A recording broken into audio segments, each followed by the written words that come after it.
Today, we're holding hands and looking ahead. As we march into the holidays, of course, it's a wonderful time for reflection, looking back over the course of the last year to see how things went. But in doing so, also looking forward on how you can take on a performance journey that can lead to transformation. Now, of course, at Purple Patch, we do this in a really structured manner. We have a method that not only helps you facilitate the training that you need to get ready for the goals that you're looking to accomplish, but also develop the habits and also a toolkit around a high-performance mindset to help you become a higher functioning human being. Over the course of the last few weeks, we've focused on two main things. The first is what we label off-season, Q4 training and focus for, of course, our endurance athletes, but also anyone that is seeking better performance across any arena in life.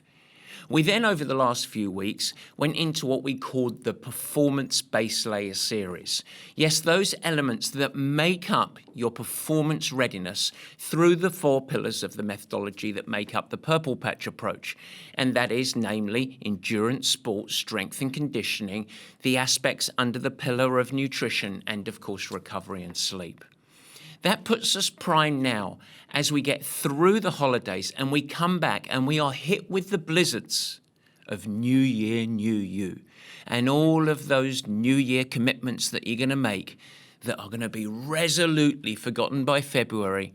It gives you the opportunity to lay the bedrock for you to becoming the person that you want to become.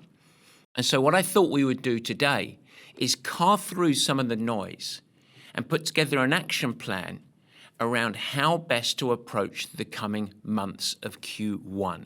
Now, at Purple Patch, we call this our build phase, but we're going to go through three main things today. Firstly, we're going to reflect on the off-season phase. It's very important for us to have a little bit of taking stock of what we have achieved, hopefully, over the last few months. We're then going to pause and think about success. What are we actually trying to do here? Now, we have a lot of different listeners for everything from world-class athletes all the way to people that are just starting their intention to go on a performance journey. But ultimately, we are unified by a desire to improve. But what does that mean?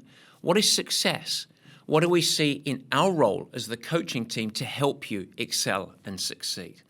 And then finally, armed with that information, number three, we're going to pick apart some of the strategies that you might want to employ in Q1 to help you not only have a successful first 3 months of the year, but lay the bedrock to absolutely prime for you to achieve your goals over the course of the whole year.